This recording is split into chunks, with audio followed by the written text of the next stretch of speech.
Okay, good morning, good afternoon, and good evening, everyone, depending on where you are joining us from today. I would like to extend a warm welcome to all of you who have decided to join us for our discussion today on hydrogen and its impact on the global energy landscape.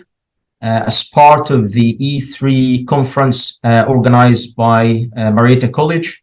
Thanks for the organizers for setting this great conference. It's great sessions so far. And I hope that you will enjoy all the discussion today again around the hydrogen. We have roughly 80 minutes, so roughly 160 minutes booked for the discussion, 10 to 20 minutes for Q&A.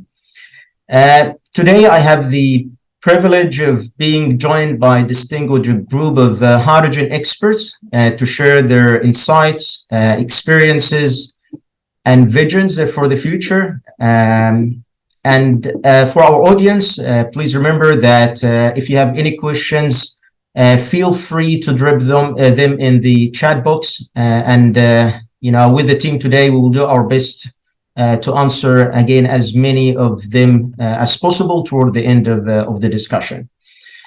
So today, again, I am happy to welcome our esteemed panelists. Today we have Laura Stadler from Howard Energy Partners, Rita Esuru from Texas A&M University, Danielle Fraile from Hydrogen Europe, Chris Muench from Connectivity Labs.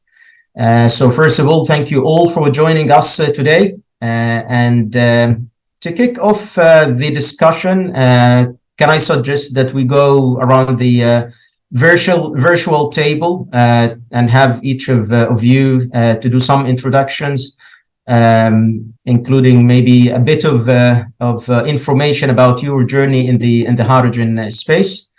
If it is okay, can I start with you, Laura?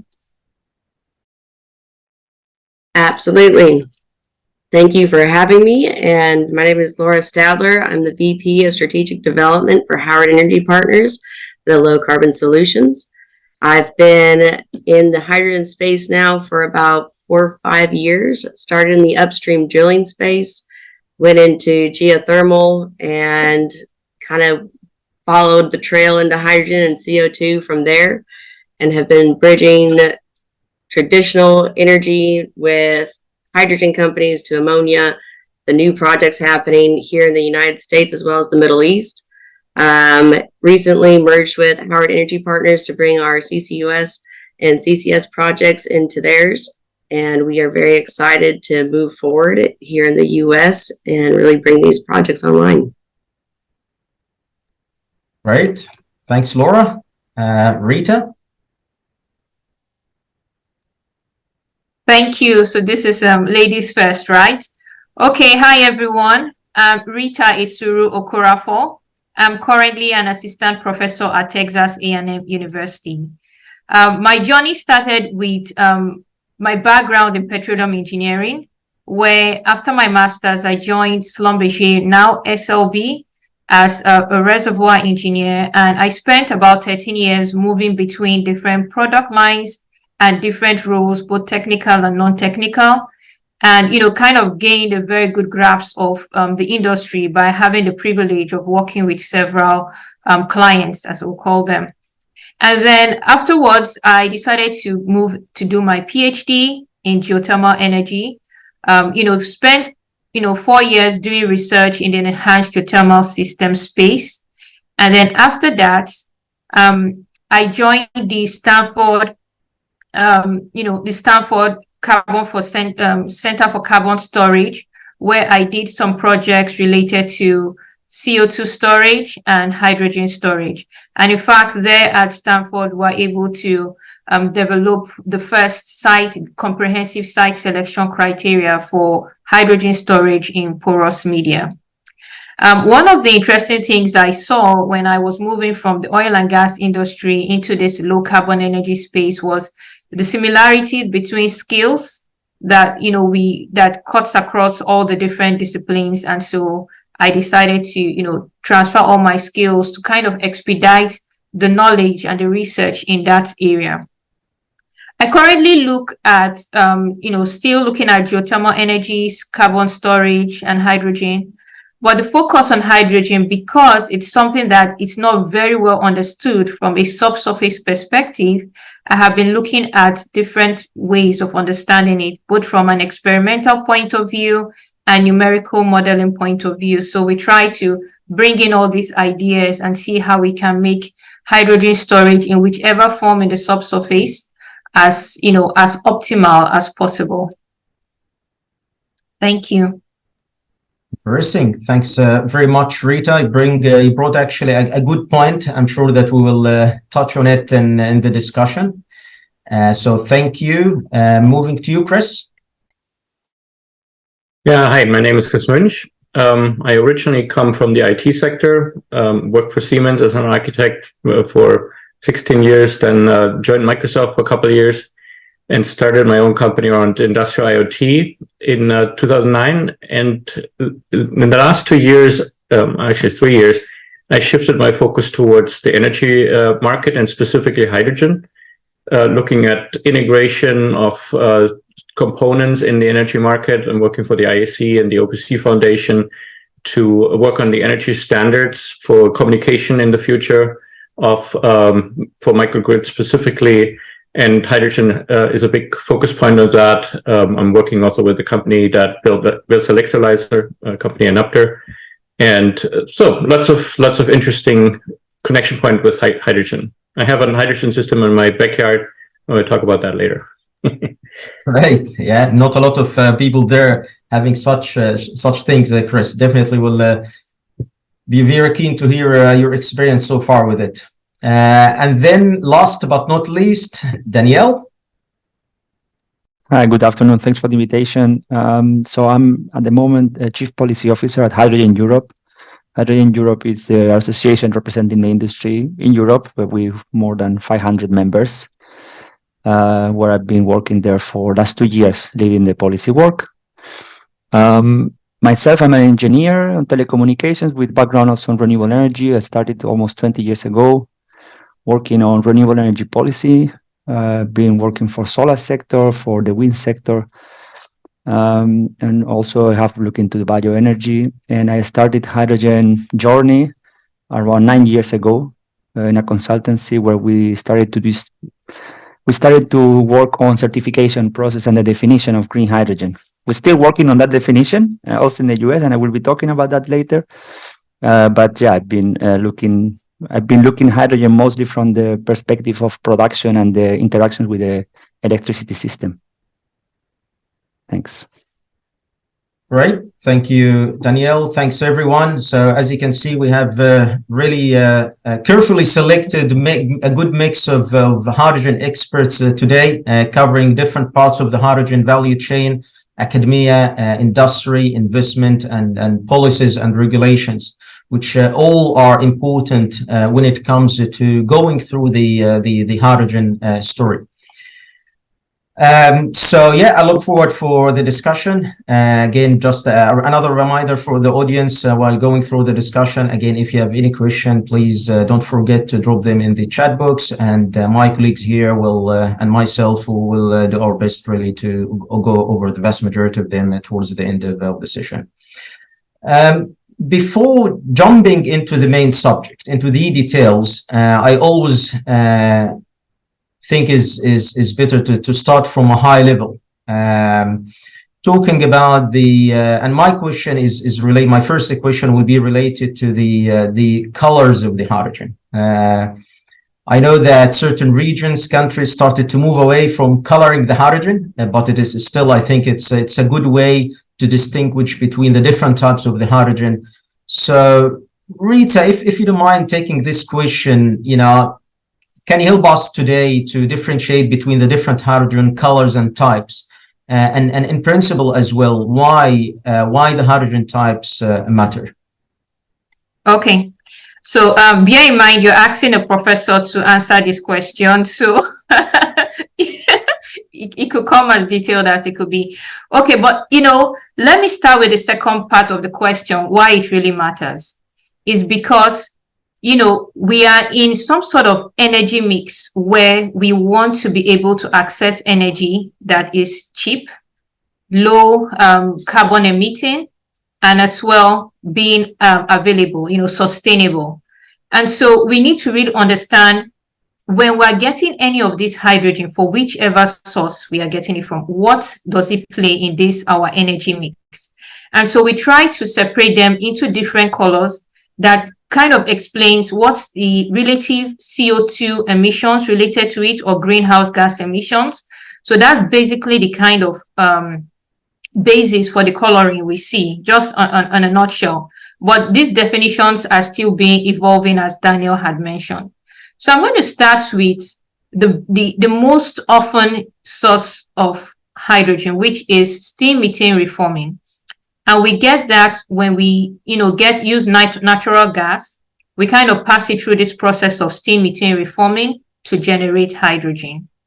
In the process of doing that, we generate CO2 as well, which is considered, a greenhouse gas.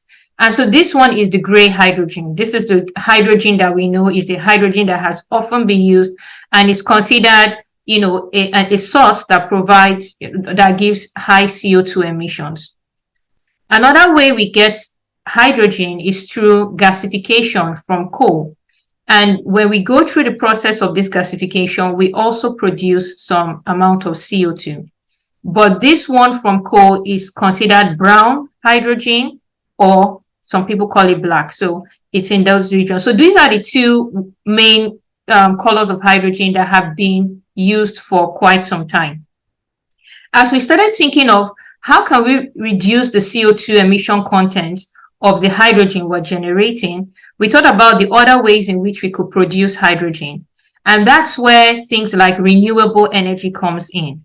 So when we take renewable energy, that is solar, wind, geothermal energy, which are sources that do not emit CO2 in themselves, and we use these sources of energy, pass it through the process of electrolysis to generate hydrogen, then we get the green hydrogen.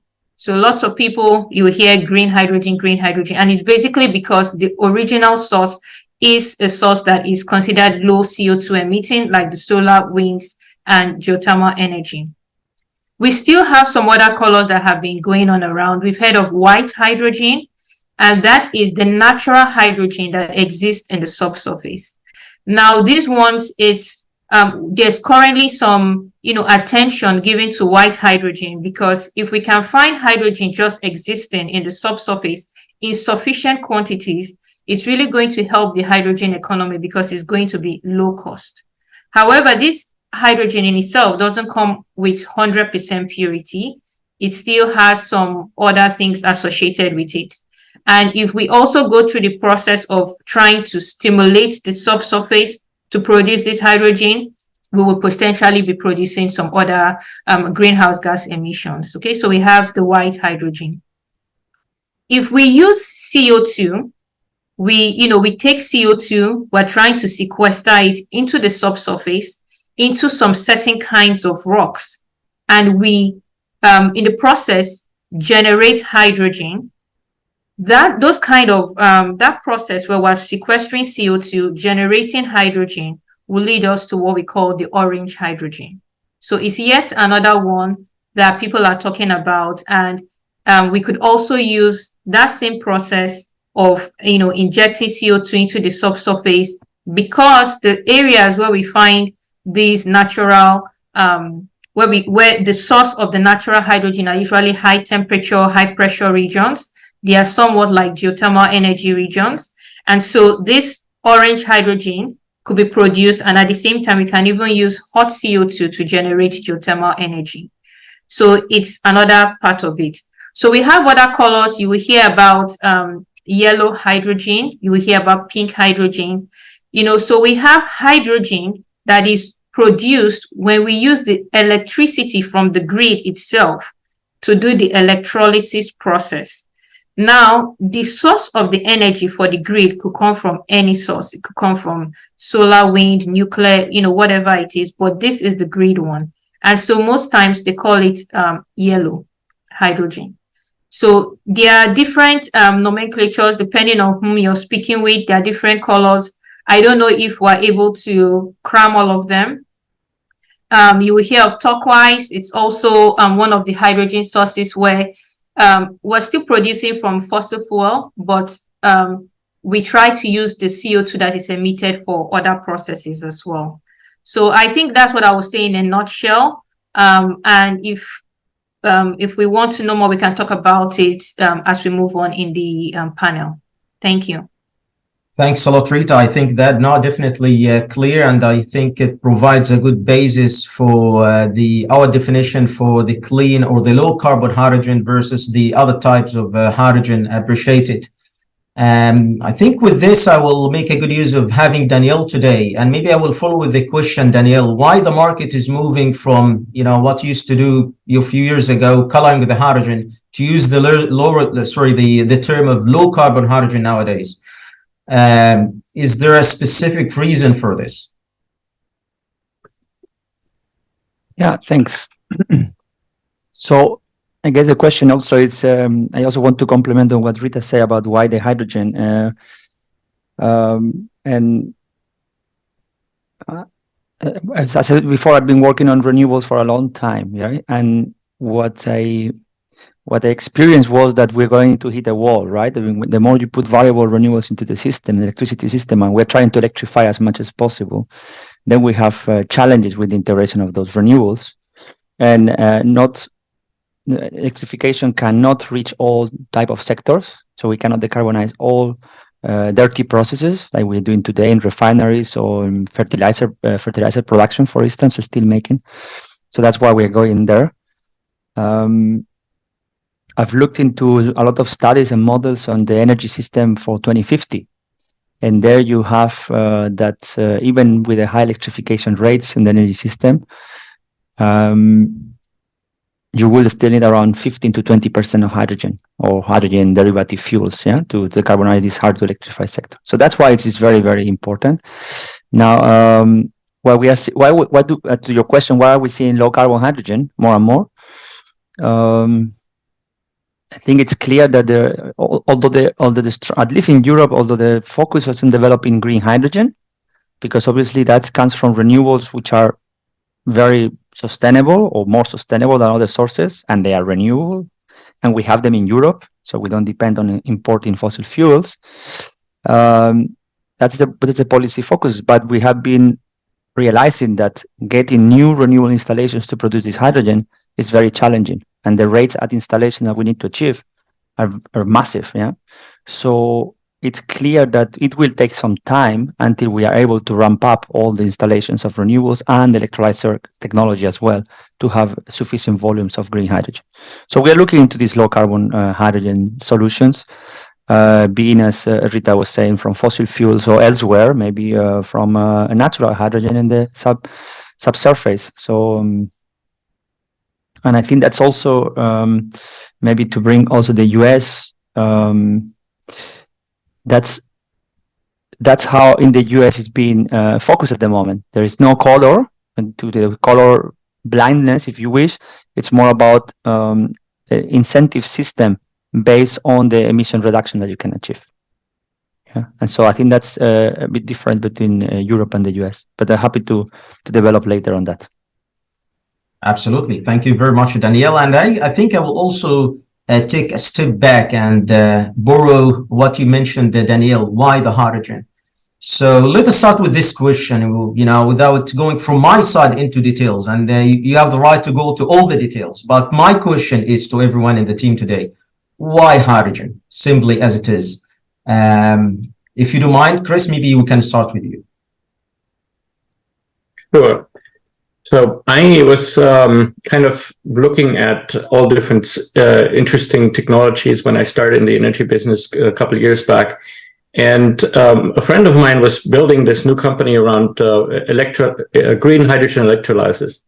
And when I was digging deeper into it, I found that, first of all, hydrogen is the most abundant element in the universe, right? It's kind of the first element in the periodic table. It's very pure in its function, and it's very much available. So in my expectation is we will see in the future many more ways of generating hydrogen and also storing hydrogen, right? We're just basically in the beginning, although hydrogen is there in the industry for many years, but we see an uprise of that through the climate change and the clean energy efforts that we have everywhere in the world. So in my expectation, hydrogen will be the major source of energy in the future that we can generate even at home. And that's kind of what my conclusion was after this research. I cannot use any forms of means to create petroleum at home. I cannot use coal at home. I cannot use any of the previous existing technologies, but I really love to charge my car at home. And if I have a hydrogen car in the future, I want to continue that convenience. So hydrogen is the only technology or element that gives me all these benefits. That's kind of my take on it. And I see also the possibility of transporting it easily, storing it, trading it, right? If you have multiple microgrids and you want to trade your hydrogen, you can do that in the future. It's all things you cannot do with batteries and traditional means of energy generation. So there's a lot of potential in hydrogen that I see we can tap into. Right. No, and I like it, like what you said, that taking it from also personal perspective, I think it works as well. Having a hydrogen generator in your backyard, definitely a big advantage, Chris. Thank you. So same question to you, Laura. Why hydrogen? Hydrogen has become quite the push, I think, because it's already been tried probably 4 times. That's been very popular from over 100 years ago, going back to even the world wars. And then it comes down, people have gotten scared of it. But recently, I think the big push is simply that it has to be paired with CO2. The CO2, there's too much of it. There's not enough storage. You have to find something that is a renewable source to be able to transport it into something that you can utilize safely. That can also become a backup power. But what's interesting about hydrogen is that it can be utilized land, air, sea, and space. So it's something that can become a resource for every type of industry. It can handle cold weather, hot weather, high pressure, and low pressure, be stored safely as well. It's been transported for the last 60 plus years on the United States Gulf Coast for 1,600 miles of pipe. And it is simply a resource that we know how to use. It's safe. We can move forward with it. It moves like natural gas. So we're comfortable with how that works. And I think we'll move very quickly into that and growing that volume for industrial and commercial scale. Interesting. And again, I like what you said. The hydrogen story is not new, right? Lots of people think that the story started 3, 5, 7 years ago, but actually started years ago, decades ago. Interesting, because I was actually in attending a conference in Germany a few months ago, and during that time I met one of my colleagues, and he handed a book. Unfortunately, it was written in Germany, but I saw the hydrogen word in it. The interesting thing that this book was actually wrote back in 1989, so over almost 30 plus years ago. And I was amazed. It was fantastic, really, because the author actually wrote a story about what Europe will need in the future in terms of the energy security. And he put a solution for it. And the solution that he brought in his story was actually about the hydrogen. And it was written very precisely. And he even said in the story that, unfortunately, Europe can't generate enough hydrogen in Europe. So they have to import hydrogen, what he suggested, from North Africa. And he put actually a map where he shows, panels sitting in the desert in Tunisia, north of Africa. And he said he concluded with a very nice statement. He said, I remember this very well. The sun has provided the energy, no raw materials are consumed, and no waste is generated. And guess what? The clean cycle is closed. Was amazing. And this guess what? 1989. So really very interesting. And that is the key to hydrogen, is that it allows renewables to truly take its full scale, and they can double the production of just building out renewables for wind and solar, and be able to store that without having to reconstruct the transmission lines, because the AC/DCs are not correct. So you'd have to rip them all out and go backwards, especially for offshore. So hydrogen truly de-risk that and allows them to truly scale and prepare for future. Absolutely. Danielle, I see you have a question. Yeah, because when he wrote that book in the 80s, well, he was missing one important piece of the puzzle, which was offshore wind. The first offshore wind turbine was installed in Denmark in 1991.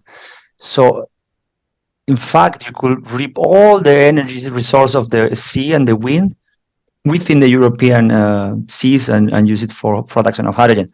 Now, it's not going to happen tomorrow. We have many challenges ahead, technology-wise and policy-wise, but that's also a very important source of energy for independence of Europe, all the regions in the world. So we should not, we should never overlook that important element. But yeah, it's good. he could not have seen that coming. Absolutely. Good point. Rita, same question, if you don't mind. So the panelists have said a lot, but there's something I just want to highlight in case it wasn't very clear, that hydrogen has a very high gravimetric energy density. So in 1 kilogram of hydrogen, you're getting close to 120 megajoules of energy, which is higher than most of the energy sources that we are using right now.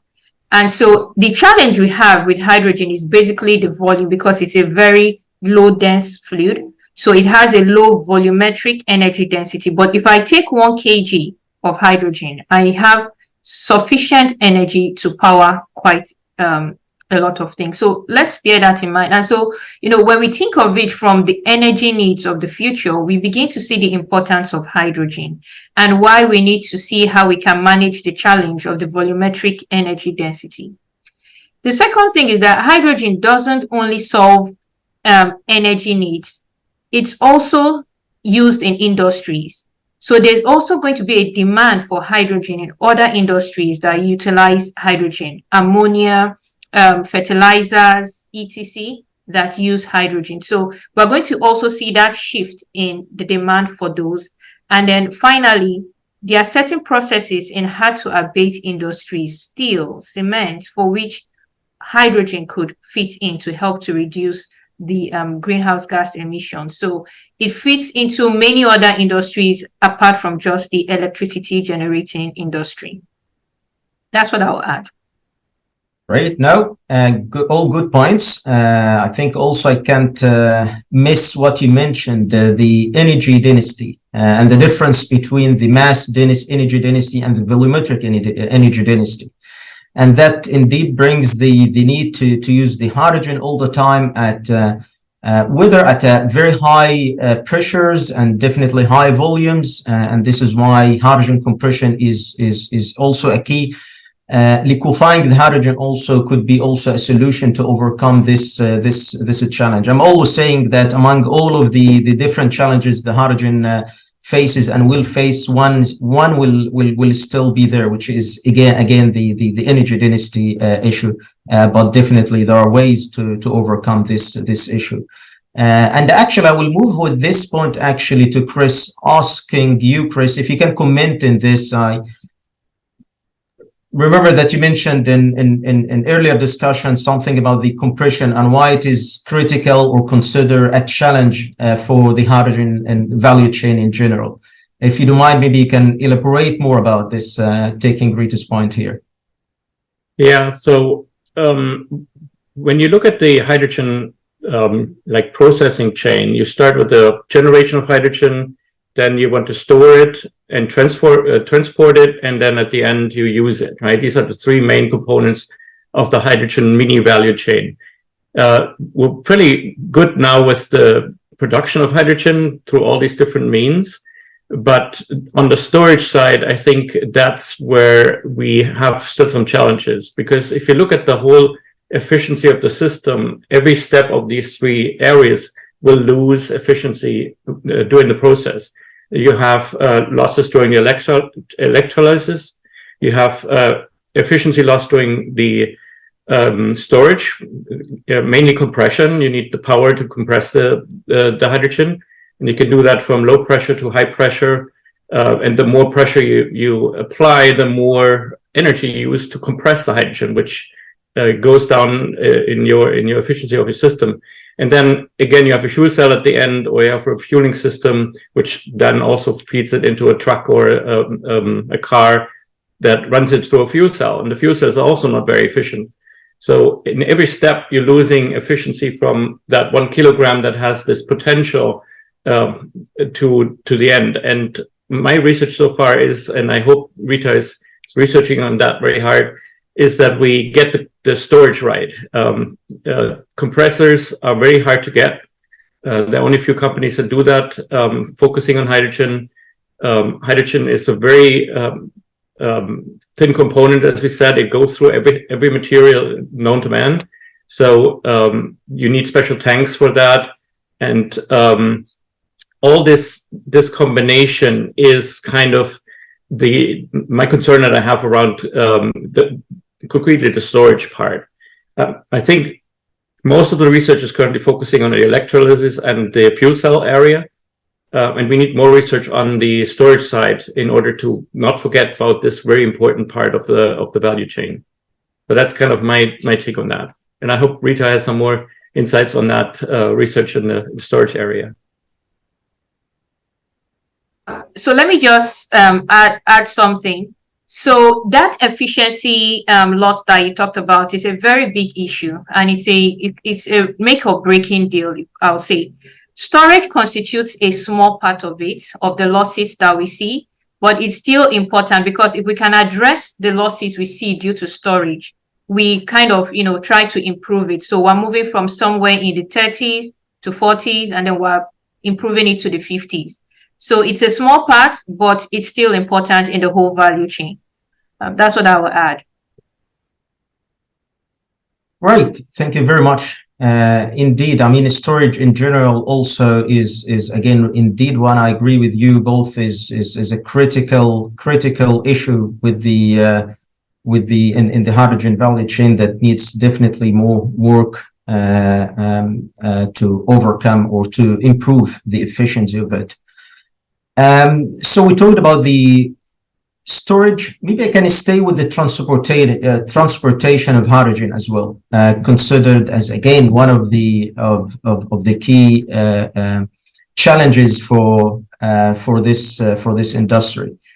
And one of the solutions that lots have been talking about is using or repurposing the existing natural gas pipeline that sits everywhere across the world, especially in the industrial regions in places like Europe, the US, Middle East, China as well. So my question maybe to you, Laura, if you don't mind, what's your view in this? Is it technically, commercially feasible? Is it easy to repurpose an existing natural gas pipeline to pump hydrogen? And is it more of a short-term or a longer-term solution for this issue? So first, I want to make sure that when I'm speaking about pipeline transportation, that people understand there's a lot of different specs of hydrogen, and it is not the same hydrogen that we're talking about to go fuel your car. And it's not going to be the same that you're going to go take to a petrochemical that's going to be going through a blended pipeline or something going into a turbine. So typically what we're looking at is you're going to be doing gaseous hydrogen, and you're going to need high volumes to make a pipeline economic. And that's the highest cost, is that per mile, you're looking at 100 to 300,000 per mile for a new hydrogen pipeline. And repurposing pipelines I was all aboard that train 4 years ago. I've learned a lot in the last 4 years about that, and it's not going to be feasible to take a natural gas line and flip it to hydrogen. You can take some of the existing natural gas lines and blend. That has been done successfully, but the problem with that is the volume versus BTU content. It really throws off the system, as well as you have to be at a specific spec because it's regulated. That pipeline is made for a specific spec. Because at the city gates, then it's going into the different turbines, the different valves, and all the different things that you're going to have to be redoing, sealants, etc. But I do think that you will see a lot of blending at the 5% level and below. They can go all the way up to 20%. Some say higher, but you got to go by regulatory FERC and all that fun stuff. As for repurposing, I do not think that you will see that.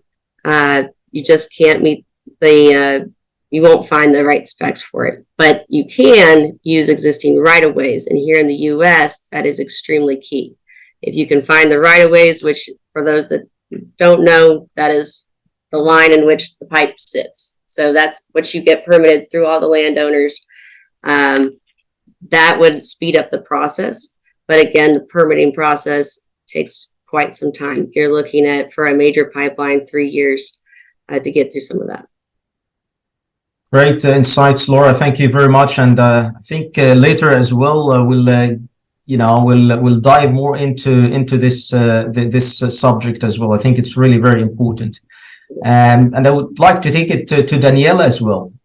Sorry, Danielle, I see you have a question. I wanted to complement what Laura said, or bring a different perspective of what's happening in Europe. I think it's quite challenging to repurpose or retrofit all this system.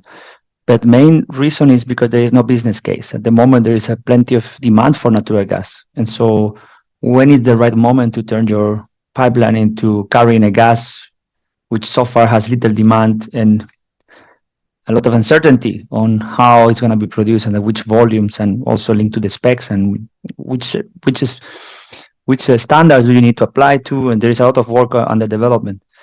But we have seen some parts of the gas grid, particularly in northwestern Europe, so north of Germany and the Netherlands, where they have a redundant system. They have two different natural gas pipes, one which is no longer in use because it has a low calorific value. That one, they are already repurposing it to hydrogen. I think there are already 12 kilometers of pipeline which are fully turned into hydrogen, and it's working. And also there is a lot of work by grid operators in south of Germany, now talking about the lower pressure pipelines, so the distribution pipelines, where are made mostly out of plastic, and they say that they are well fitted for the carrying of hydrogen. Of course, you still need to change the valves and the compressor stations in any case, but the pipeline itself is not prone to embrittlement because it's made of plastic. So there they see also big potential, technically speaking. Again, the business case and the situation, it's just complicated because when is the right timing to turn? And when you do, you have to have all your clients turning into an application that can deal with the hydrogen at the same time. So that's what I think is very, very challenging. So it will be difficult, but I think technically it's possible. Right. No, again, more of great insights indeed. I like what has been said, the business case and technically. So technically, it's feasible. Anything is feasible. As Laura said, I mean, is the issue is that the existing natural gas pipelines are not designed to handle, 100% of hydrogen streams. But technically, indeed, it is doable. Lots of people, unfortunately, indeed, do not know that actually we have existing pipelines in the US and Europe. Last time I checked, I think we're talking about roughly, 6,000 miles or kilometer, which is like half the distance between Cairo and Cape Town. So it is, it's a huge. But again, back to Danielle points, it is the business case. Is the off-takers already, or do we have enough off-takers really for somebody to step in, invest in this, do this massive investment in building this pipeline? So again, another good point. So now we have the hydrogen. We know that there is a market for it, and we have seen almost every day we see new announcements about again new projects in different parts of the world. It's in different applications as well. We saw the green steel, the mobility, the green ammonia. So Danielle, I know that through your role with Hydrogen Europe, you are engaged with lots of and variety of different stakeholders in Europe. So if I may ask you, from your perspective, looking at the current situation in the market, which type of projects do you think that they will come first, and which ones that they will come later? Yeah, it's a good question, and what we start to see is that it's mostly those projects where they combine the production, where the off-taker is going to be happening, right? So let's take an example of a refinery, which consumes large amounts of hydrogen from steam methane reforming, as Rita explained at the beginning. We will see electrolyzers being installed in that site, and at least replacing a small portion of the hydrogen needs for the refining of conventional fuels, or even for the production of synthetic fuels, for aviation or maritime. We also see production of methanol, so also integrating electrolyzers there, or we have seen it also big projects for fertilizers, because here the demand for hydrogen is established. There's a huge global demand for hydrogen in the fertilizers field, so we see projects going into that direction. This sometimes comes at odds with the policy priorities, because at least in Europe, there is a very strong focus to use, let's say, clean hydrogen, which is very scarce, which is very expensive. So it's always, we need to prioritize it to the hard to decarbonize sectors, such as steel making. So we should put all our energy to dedicate this hydrogen to these sectors. But I think the problem is that these sectors are not yet ready, or they are going to take a little bit longer than other uses which are already existing today on hydrogen. So I do see, as I say, on-site integrated projects, also projects that can a big company which owns the demand and can invest in the production. So vertically integrated ones. So long as we don't have the infrastructure, yeah. But very interestingly, in between Germany and Denmark, for instance, they have already defined the plans to build a strong pipeline of hydrogen. They call it the hydrogen backbone in Europe.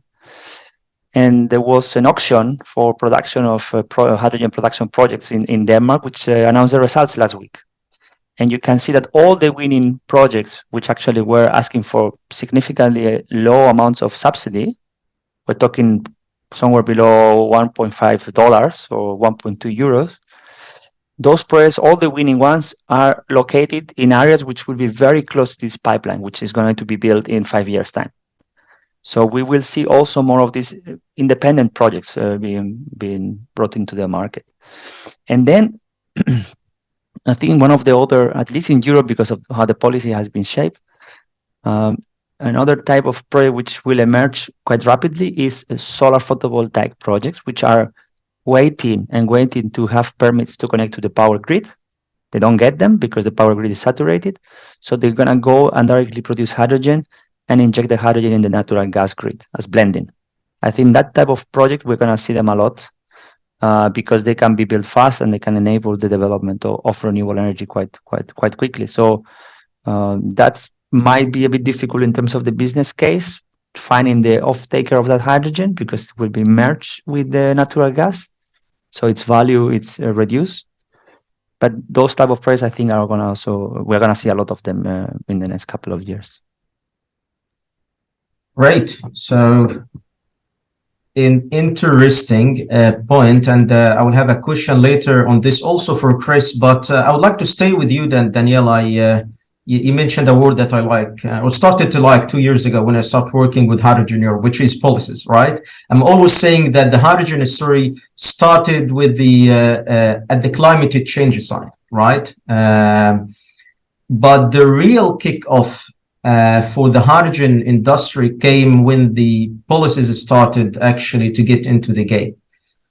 Would you agree with me on this concept? Has the policy played a critical role in driving, the hydrogen in the industry, and to let us, get to the point where we are today? This is a question that, and I will follow it with another question as well, considering that so far the two main markets for the hydrogen are basically the US and Europe. I will also appreciate if you don't mind also to give us some, so share your thoughts, Danielle, on this. What are the key policy differences between Europe and the US at the moment? Okay, yeah, I think indeed the policy has played a strong role, in the development of the hydrogen market. As I said in my introduction, I started 10 years ago trying to define hydrogen and see where it could have a value in the market, in refineries to decarbonize conventional fuels. But nothing really moved for many years until we came with our Renewable Energy Directive, where for the first time brought a definition of what we call it RFNBO, so renewable fuels of non-biological origin, which is a complicated term to say renewable hydrogen from electrolysis. And that really kicked off. And most recently, there has been now targets for fuel suppliers as well as for industry. So energy-intensive industry and chemical industry to consume green hydrogen. So this is driving the whole debate in Europe, right? You have the same in the US. I mean, you have so far green hydrogen or clean hydrogen still not being very present, but since the IRA, Inflation Reduction Act, was announced and the very clear incentive schemes for the production of low carbon hydrogen were announced, then the interest has skyrocketed, right? So I think policy is playing a fundamental role in basically providing a very good prospect of a very large market, which make companies to go and invest and being able to scale up to be able to reduce the cost, so to eventually become competitive. I think this is what it really matters and what the policy does. With regards to your question about the comparison, in Europe has been a very strong focus on green hydrogen. So as I explained at the beginning, hydrogen from renewable energies give us sovereignty, give us the possibility of being more independent and very sustainable. And all objectives are linked to green hydrogen. Then there is also something called low carbon hydrogen, which hasn't been really defined, but should have the same carbon footprint, 3.4 kilograms of CO2 per kilogram of hydrogen. But the policy in terms of low carbon hydrogen is a lot more blurry. You can use any type of low carbon hydrogen being from fossil fuels or from pyrolysis or something else for the maritime sector. But when it comes to aviation, you can only use renewable hydrogen or hydrogen from low carbon electricity through electrolysis. So the policy is very complicated in Europe. Nobody really grasps very well what's going on. But when you go to the US, they have said, look, if you can prove you are going to reduce emissions, you're going to get support. And we don't care if it's from low carbon electricity, natural gas with sequestration, renewables, whatever it is, we will be supporting that. And I think that's a lot more interesting policy because it allows you to innovate and look what is the best technological solution, and you don't limit yourself to very limited resources. So I do hope that European policymakers will take the US policy maybe for once and try to inspire themselves also in going in that direction. Right. Thanks. Thank you very much, Danielle. Great insights. So we hear today challenges linking the production to the demand. Again, back to the transportation issue or points in the hydrogen value chain. But at the same time, lots of people also talking about the microgrids and the role that the hydrogen can play effectively in the microgrids. So maybe question to you, Chris, how do you see this? How do you evaluate the role or the value that hydrogen potentially can add to this side as well? Yeah, there are some very interesting benefits of hydrogen versus batteries that will play a major role in microgrid development. And maybe I define what I consider a microgrid first, because there's some different opinion out what a microgrid is. Theoretically, a microgrid is your phone attached to a solar charger, right? It does produce energy, it stores it in a battery, and it consumes it. So it's kind of the small definition of a microgrid. Then the next level up is a home that has a solar system and battery or hydrogen storage in the future. And then you go community size, you go city size. So you have different sizes of those microgrids. And there's always production, storage, and consumption. Again, the three pillars of energy systems involved in microgrids. What's interesting about hydrogen versus batteries is that you can move the hydrogen. You can move it from one microgrid to another. You can use a pipeline. You can use truck transports. You can put it in bottles and sell the bottles. So if you have a community size system with even smaller microgrids inside, like for the homes, you could theoretically exchange energy, trade energy in a much more interesting way than we could do it in the past with the macrogrids and the utility size grids. Right? You can produce hydrogen on one side and you can consume it on another side, and you transport that energy via hydrogen bottles. Right? That's kind of one option that hydrogen brings. The interesting opportunities there are not to lose too much efficiency of the hydrogen. Right? That's kind of the challenges. We want to use mostly green hydrogen, of course, for those microgrids. That means local production. Rita mentioned some of the sources that we can use. I'm here in Washington State. We have a large hydro generation as well, so we can generate hydrogen from hydro plants, dams, and stuff. So we look forward to have a very wide variety of options for microgrids to generate energy. And batteries for sure will play a role in this as well, but they're very stationary. Once you install them, especially the bigger size, you cannot move them. They're really meant to provide the storage for that one microgrid, while hydrogen allows for more flexibility in managing the energy that you can store in different means. So that's kind of the benefit of hydrogen in microgrids that I can see evolving over the next couple of years very, very dramatically. And we'll talk about the hydrogen hubs later. That's also a very interesting perspective how microgrids will appear in the US very soon. Absolutely, Chris. Before moving to the hydrogen hubs in the US, which is indeed I'm sure, very interesting topic to everyone, including myself as well. But you mentioned the hydrogen storage again. And with this also, I would like to go back to Rita and ask, from your perspective, what are the I would say, the most promising technologies in this side for both the short term, the longer term, for the smaller scale, the larger scale hydrogen projects? Okay, so hydrogen storage has been going on for a while. On the small scale where we're using tanks, we're compressing the hydrogen and things like that. And even at the large scale where I know in UK of salt caverns that have been used, and there have been some attempts to store hydrogen even in the subsurface porous media.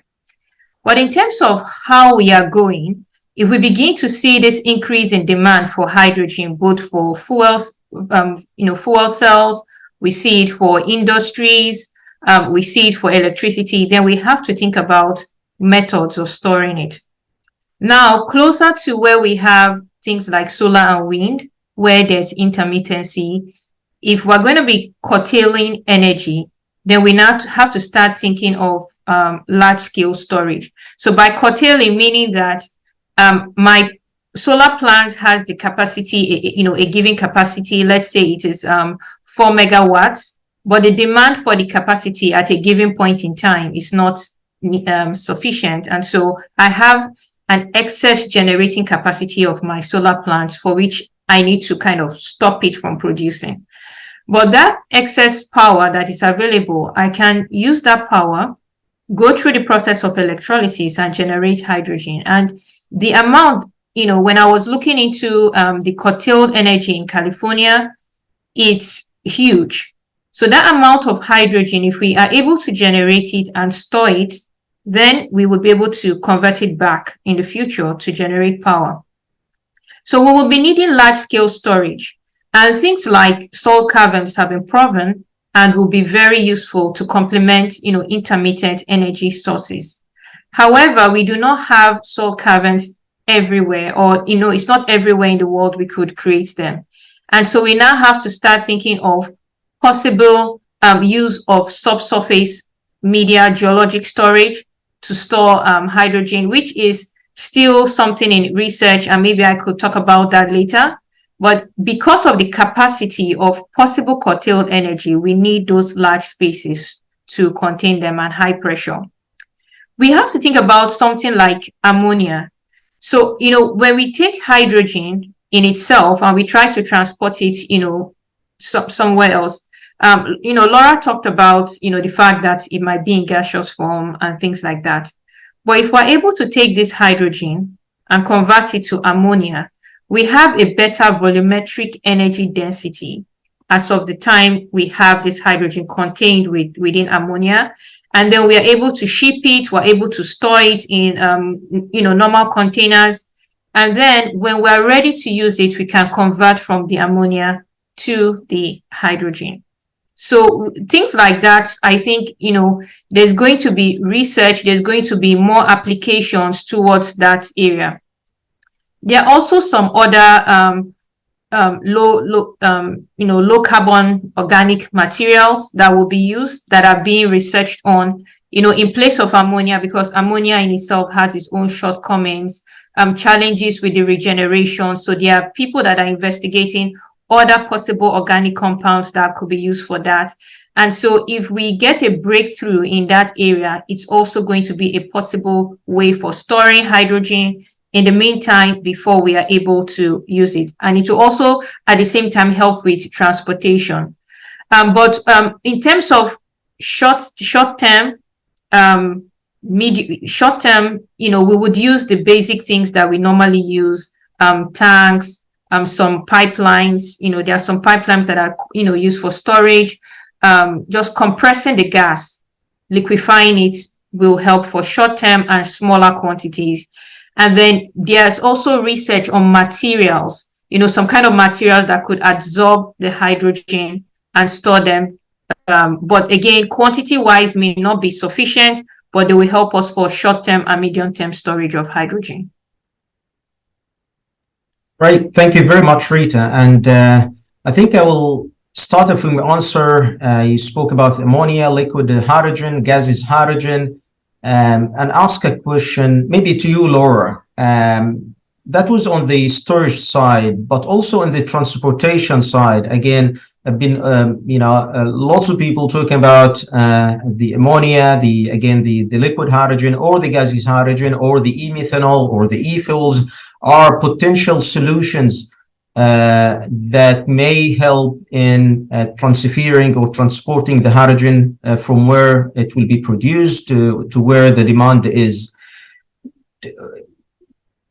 So, and you mentioned that you have been actually involved in some ammonia project or study as well. So really very keen to get your insights here. And which one of those elements do you think that the market will go with eventually? Are they competing, or?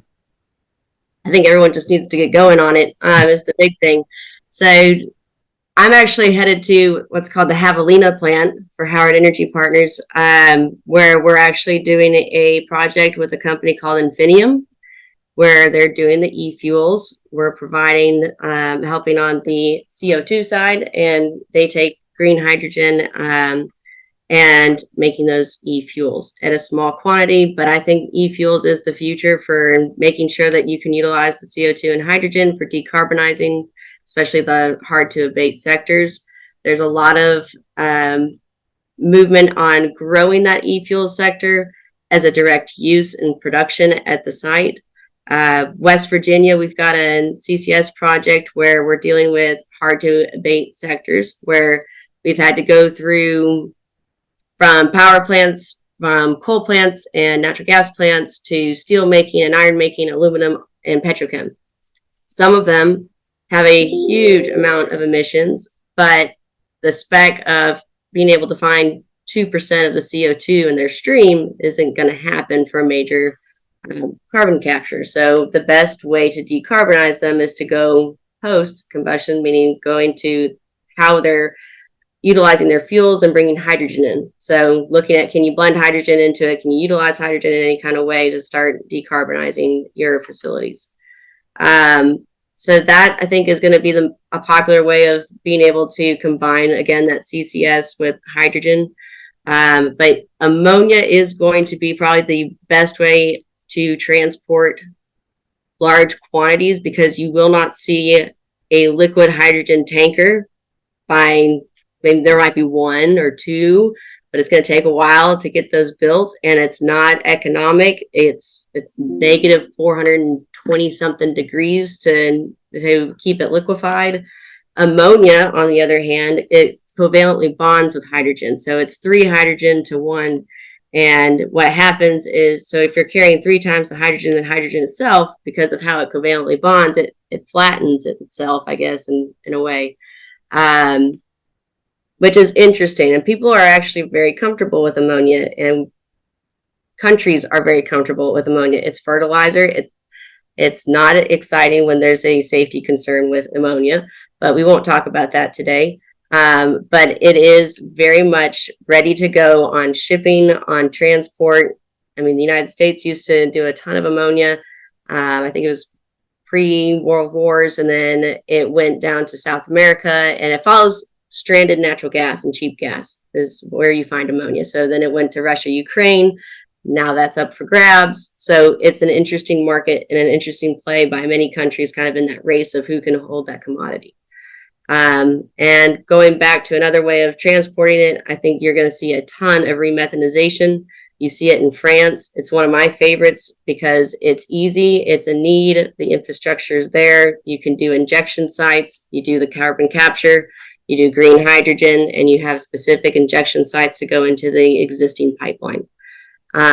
It's a great and strategic way to grow the renewable space, because to get hydrogen to where it needs to be, or where people want it to be, is you're going to have a phased approach, and you're going to have the low carbon intensity like the US is doing through the IRA, where we need to stop focusing on if it's green, blue, pink, red, brown.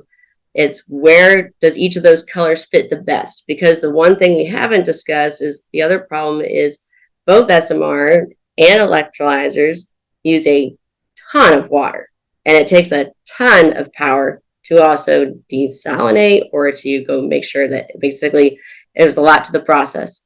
But you want to make sure that you're doing the right type of production in the right areas and not forcing the wrong kind of production, because you're just going to be spending more money and you're going to have more canceled projects. So that's one thing that I'd like to preach. Just make sure you look at where you're looking to build and what is the most economic, what is the right thing to do, and how do you scale it and phase it so that in phase 1, you're using the existing infrastructure, take your first baby steps, and eventually you can get to phase 2 and 3 where we can get to the full green side. But we can't do that till renewables are fully built out and until we have existing infrastructure for it to go into, because you can't permit a facility and build a 1 million ton per day hydrogen facility and have a pipeline at the same time. It just doesn't happen. So people have got to keep what's realistic on the permitting regulatory in any country that you're in. Now, Middle East, it's a lot easier to build, but it's still, they can build faster, but they still have to find the offtake. So it's pretty interesting right now. But I do like that remethanization, and a lot of the Middle East likes it too, of seeing it as we'll collect CO2 here and hydrogen over here. And eventually, if we ever need gas, we'll remethanize it without ever bringing out a rig.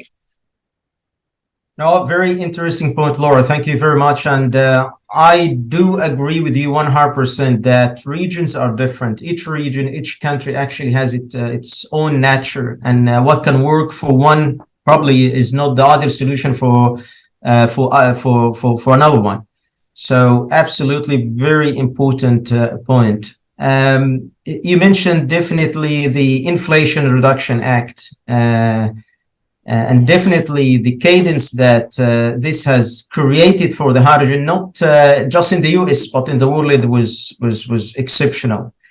So question to you, Chris, because I know that you are involved in one of the hubs that been selected recently by the US Department of Energy to all the 7 hubs will receive roughly 7-8 billion, if I remember well.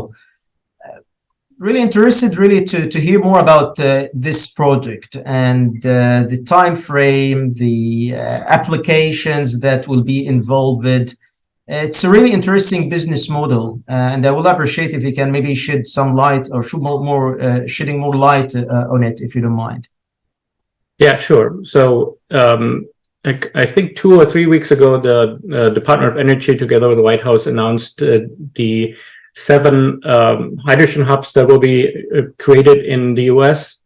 And there's a total amount of $7 billion available for these hydrogen hubs to be spent on projects that are all around hydrogen. But it's not just hydrogen generation, it's also the community aspects of it, it's job creation, it's inclusivity. There are some requirements for those projects that include also the social aspects of this energy transition in the hydrogen space. I'm involved with the Pacific Northwest Hub here in Washington, Montana, and Oregon. And there are a total of 7 projects that have been submitted to the Department of Energy. And the constellation of those 7 projects led to the acceptance of the Pacific Northwest as one of the 7 hubs. Every hub will get roughly $1 billion. So we have 7 hubs, $1 billion per hub, and it's over the lifespan of those projects. So it's not in the beginning you get $1 billion and then you create your project. You have to build up your project. You have to educate your workforce. You have to create new jobs.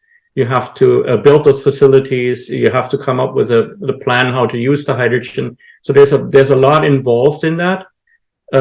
The project are expected to run over almost 10 years and split up in multiple phases. Right now is kind of the negotiation phase between those projects and the Department of Energy.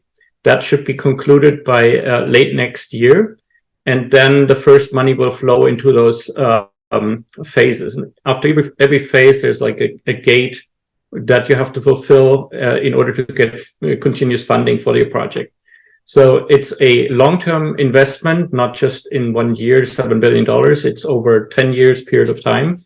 And it's focusing on green energy generation in the Pacific Northwest. That's not the case for all of the hubs.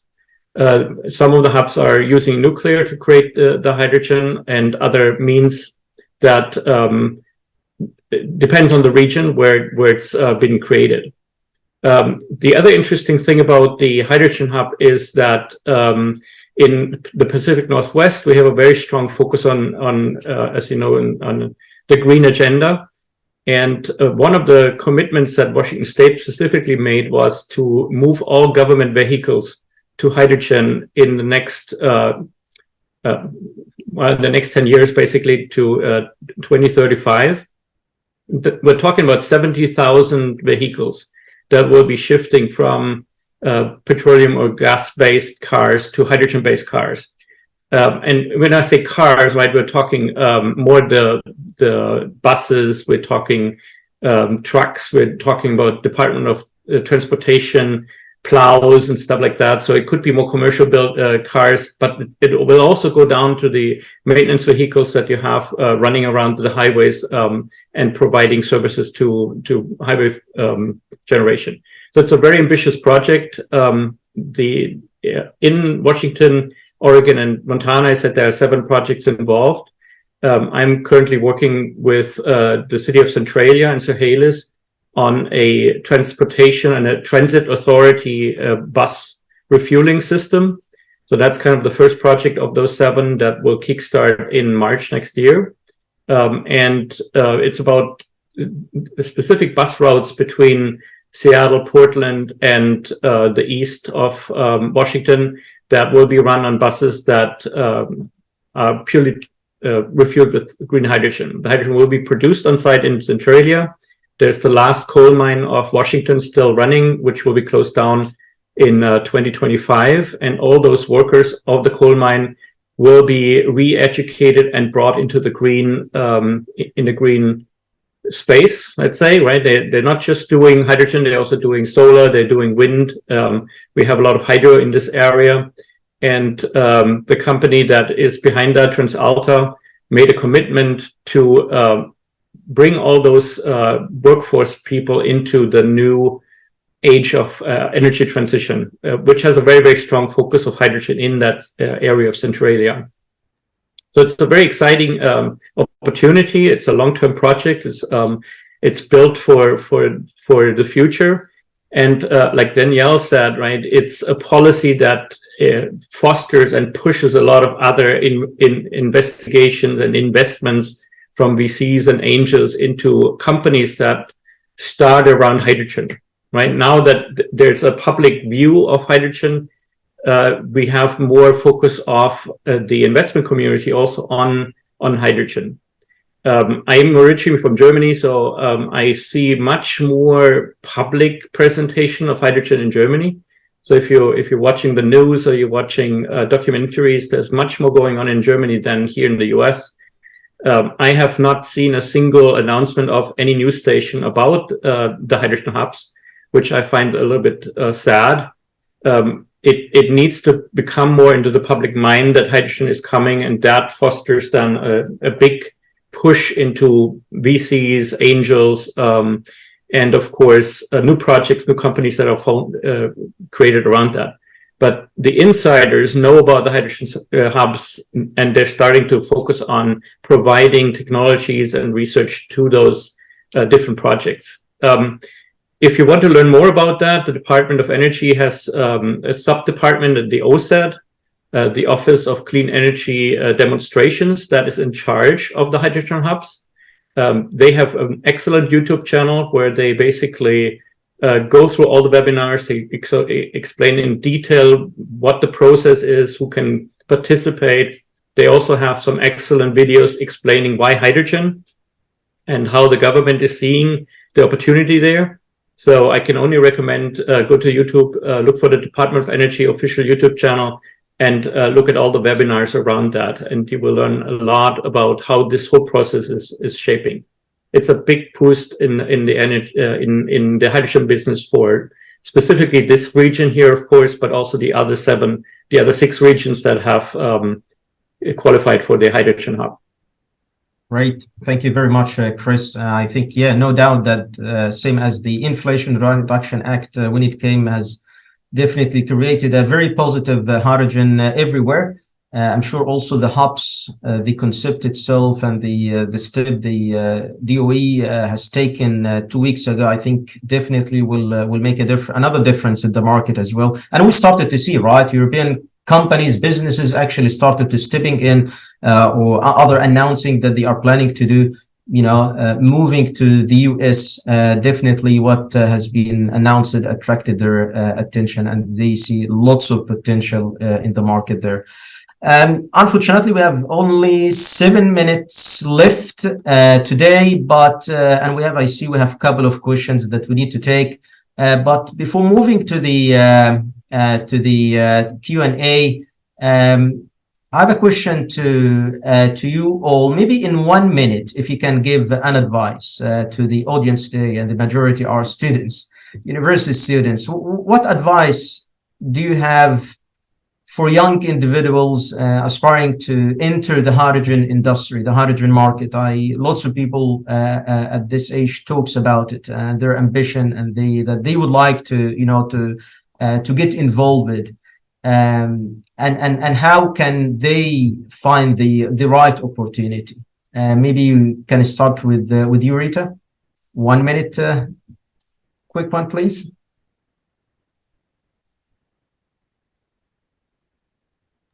Okay.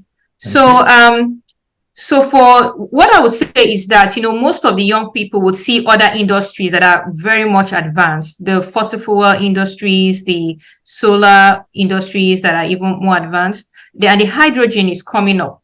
So I wouldn't say that there are just as many jobs as those other industries as we see in the hydrogen space, but that it's going to come because we are building a hydrogen economy. So I would say to them, be patient. Those jobs are going to come. The industry is beginning to expand, and that most companies that you will see are either small startups or people that are doing research related to hydrogen. So there are small ones, people doing research, or maybe people that are, bigger companies that are partnering with smaller companies. And so those are the few you're going to see. And so if you're as a student, maybe one of the steps you want to take is to go into some research so that you can partner with all of these. It offers you the advantage of being part of what's going on, making changes, but you're also going to be learning. And of course, I always advocate for more students. So thank you. Great. Thanks a lot, Rita. Danielle, same question. Yeah, I think that the world of hydrogen is very wide and it's quite complex. It brings interdisciplinaries from many different angles. So my advice would be just specialize on something that you like, whether it's being mechanics, telecoms, with this exploration, whatever it is, renewable energy, whatever you think you want to work, and then try to apply that knowledge to the hydrogen sector, because I think there will be plenty of room for all type of specialities. Maybe you want to look into the economics, maybe you want to look into the political science, but I think whichever angle you bring, it adds value to the debate on hydrogen. And I think, as Rita said, there will be plenty of jobs coming up. I think they're already there. Many of them are already there. I see a lot of companies searching for tens and hundreds of people at once. So energy companies here in Europe. So I think the demand is already being quite visible. So it's a question of bringing something also from your technical background or specialization. Right. Thank you. Chris? Yeah, I think there's plenty of opportunity coming up. As my predecessor said, the College of Centralia is tasked within the Hydrogen Hub here for the Pacific Northwest to come up with a curriculum for a college program around hydrogen. And I don't think this will be the only one in the US, because of the mandate for the hydrogen hubs to include education, right? So you have to build jobs, you have to train them, and you have to build up education programs. So all this is part of the grants that they're given from the government to the hydrogen hubs. They have to come up with a curriculum plan for training the workforce and educating students. All this is in the works, so it will take a couple of years until these programs are completely done. But there's a lot of opportunities specifically here in the US for colleges to go into that area and build new curriculums around this. And if your college in your area doesn't do that yet, well, then just push them, right? Go to them saying, hey, I'm interested in hydrogen. Can we start a curriculum? Can we get something started? And resources specifically here in the US are available through the OSET. And there will be some lighthouse projects in the US where you can share also the curriculums.